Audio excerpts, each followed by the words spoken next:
Hello everyone, this is Crypto Analytics, helping the average investor learn crypto by the numbers. So we got really good feedback from our mining videos, showing people how to pick up the most profitable miner and showing people whether it's better to mine or buy Bitcoin directly. We got a lot of feedback asking if we could do crypto by the numbers for a mining company to see if the mining company's on the up and up, to see if they're up to scale or not. I got a lot of requests, but the one that people wanted me to review the most was a mining company called Ice Rock Mining.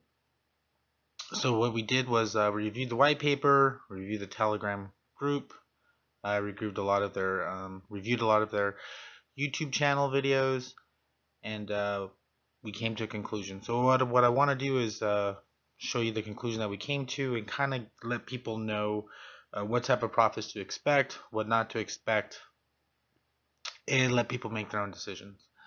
Ice Rock Mining currently doesn't have an independent auditor, so I use all the publicly information available to come up with the numbers. If they ever want to share the numbers, it would actually shed light on whether they're being honest, and it would allow us to see allow them to be more transparent. So let's review the numbers. So the first thing we're going to look at is book value, strictly by the numbers. Ice Rock Mountain had an ICO that closed on 5/25. At 5/25, they reported that they raised $8.5 million, and they sold 15.7 million ROC2 tokens. At 5/25, the cost of Ethereum was $584.71. So when Ethereum was $581.71, they raised $8.5 million. So that would give us a book value of a little bit over 54 cents.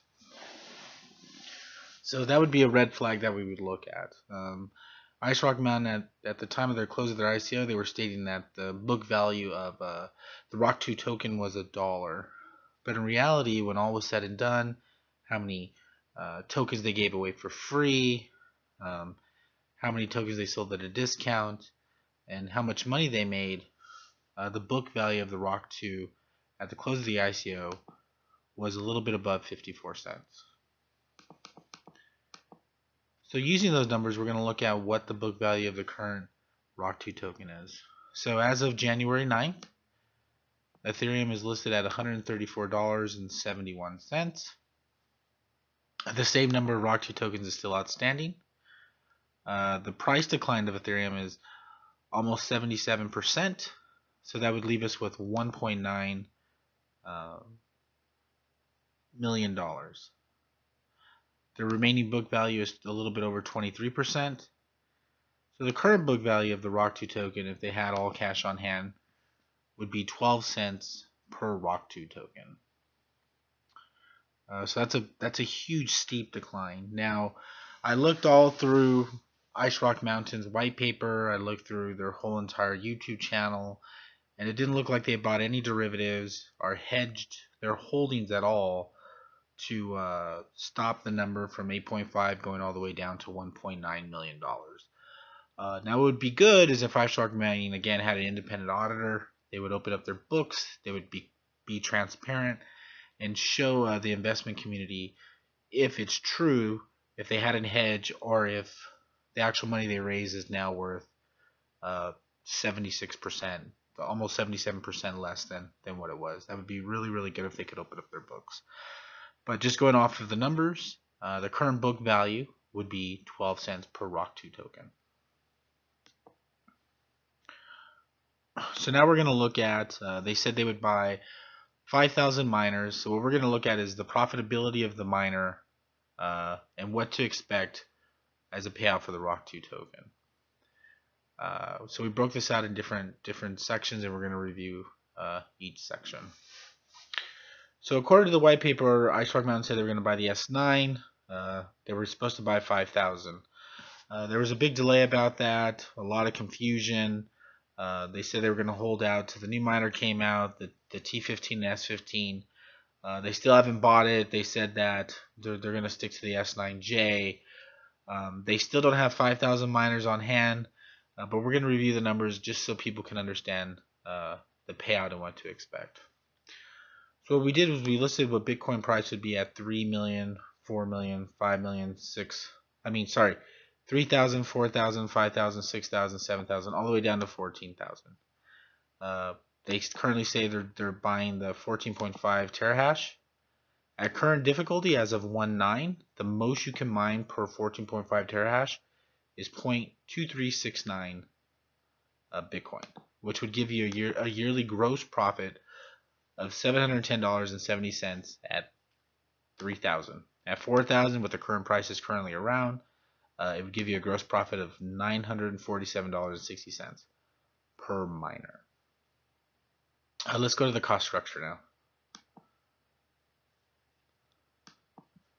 So the cost structure, the wattage per Bitman's website for the S9 14.5 is 1,314 kilowatts per hour, or kilowatts.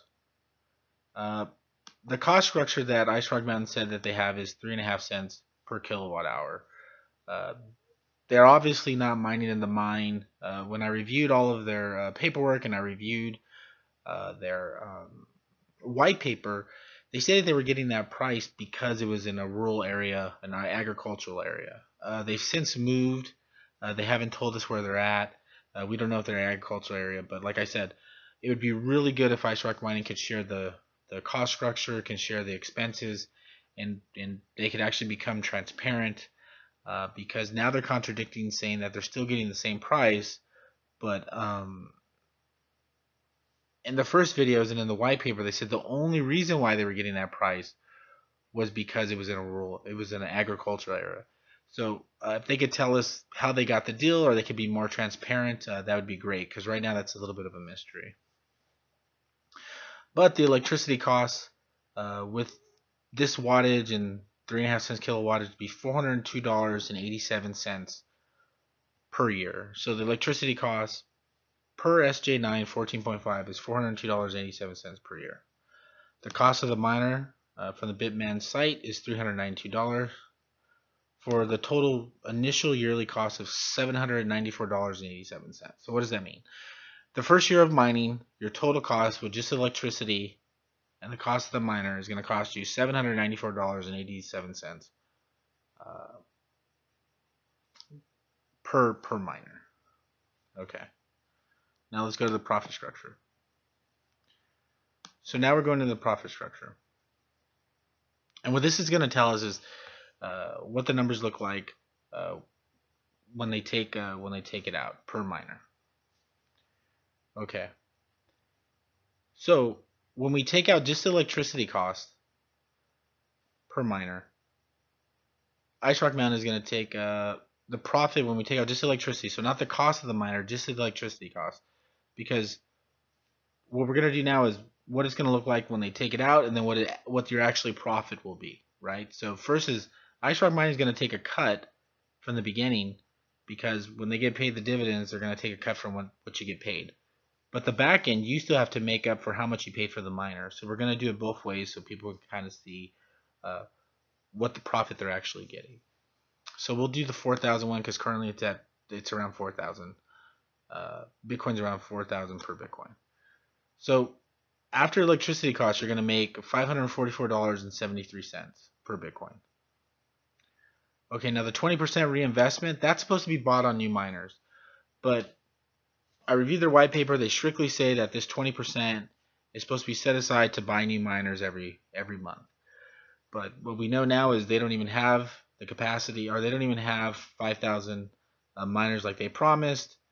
And the CEO and the ICO manager have stated that they're not even going to use the 20% to buy new miners. They can use it on whatever they want at any given time, and give no. They don't have to explain why they're not buying new miners, as the white paper states. So this kind of messes up the model a little bit. So what I did was I took out them buying new miners, because the CEO and the ICO manager made it clear that they do not have to use the money to buy new miners. But in theory, this is investors' money, but Ice Rock Mining has made it clear that they can do whatever they want with it. But at 4,000 to be $108.95. Now the operational cost to cover the maintenance, which they're only supposed to be using for the maintenance, would be $108.95. Okay, the management fee per miner is $54.47, and the investor's profit per miner is $272.37 currently. Now we have it all the way down to 14,000, where you can kind of see what the breakdown would be. So let's go to the profit structure now. So now we're at the profit structure. So what does this mean? So the profit structure now is going to take into account the cost of the miners, right? So we're going to go to 4,000 because that's what we're currently at. So at 4,000 price per Bitcoin, the profit is going to be on 5,000 miners. The profit is going to be a little bit over 1.3 million. The cost of the miners would be 1.9 million. In the overall profit, you're actually going to make a negative the first year if it stays at $4,000. Now you're gonna when I'm saying you're gonna make a negative, that means you're not gonna make back the cost per miner. So you're gonna profit per ROC2 token would be negative 4 cents, and the overall company would lose a little bit under 600K. So the company wouldn't make money unless Bitcoin goes to 6K, and they would make a little bit less than 600K, or 4 cents per ROC2 token. Okay, so when we look at this, at 1.9, currently it's January 9th, and it's at $4,000 per Bitcoin. So when we review their white paper and you review their calculator of how much money you're going to make, and how much money they were promising people, it's just not going to happen. It's just not going to happen. And if Bitcoin more than tripled, so it went to 12,000, we'll use the last number, it went all the way to 14,000. The most that you would make in 1 year at 14,000 is 34 cents per ROC2 token, and the company overall would make 5.3 million. So when we look at the 5.3 million, that means at $14,000 per Bitcoin, you're not even going to make your initial investment back in 1 year at current difficulty rate. And we know as the price of Bitcoin goes up, difficulty is going to go up. So this number is going to be a lot lower than what it actually is. When we look at the numbers, if people are expecting to make their money back within 1 year or 2 years from Ice Rock Mining, it's going to be almost virtually very, very difficult, if almost not impossible. And what's a little bit scary is we don't know what the numbers really look like, because they kind of performed a switch and bait. They took on all these extra expenses. They lost 76% of the book value of what they were holding. So these are questions that we need to get answered. But I hope this helps people out. I hope this makes them see when Bitcoin price goes up in value, what they should expect in a return per ROC2 token. Obviously, the numbers would get adjusted as the price of Bitcoin goes up, the difficulty is going to go up. I didn't adjust for that. I just left difficulty the same. But I hope this helps out. If you have any questions, if you would like to review the model, or you'd like to ask any questions about the model, please let me know. I'd love to help anybody out there. Again, this is Crypto Analytics, helping the average